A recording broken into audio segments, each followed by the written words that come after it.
Good evening. I know I can speak for all Americans when I say our hearts are with the people of New Orleans after the despicable attack that occurred in the early morning hours. To all the families of those who were killed, to all those who were injured, to all the people of New Orleans who are grieving today, I want you to know I grieve with you. Our nation grieves with you. We're going to stand with you as you mourn and as you heal in the weeks to come. I want to thank our brave first responders and law enforcement personnel who stopped the attacker in his tracks before he could kill or injure even more people. And I want to thank you to everyone at the Department of the Homeland Security, the Department of Justice, including the FBI, for working nonstop to investigate this heinous act. The FBI is leading the investigation to determine what happened, why it happened, and whether there was any continuing threat to public safety. Here's what we know so far. The FBI has reported to me the killer was an American citizen, born in Texas.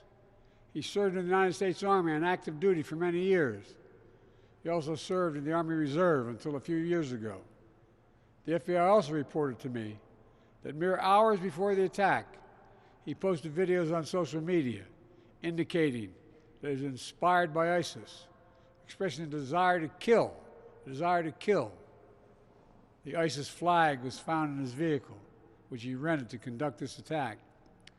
Possible explosives were found in the vehicle as well, and more explosives were found nearby.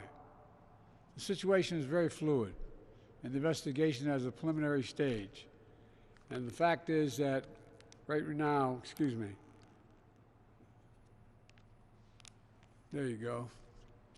The law enforcement and intelligence community are continuing to look for any connections, associations, or co-conspirators. We have nothing additional to report at this time. The investigation is continuing to be active, and no one should jump to conclusions. I've directed my Attorney General, the FBI Director, the Secretary of Homeland Security, the head of the National Counterterrorism Center, and the intelligence community to work on this intensively until we have a full and complete information. And once we have that information, I will share that information as soon as we can confirm it. Additionally, we're tracking the explosion of a cyber truck outside the Trump Hotel in Las Vegas.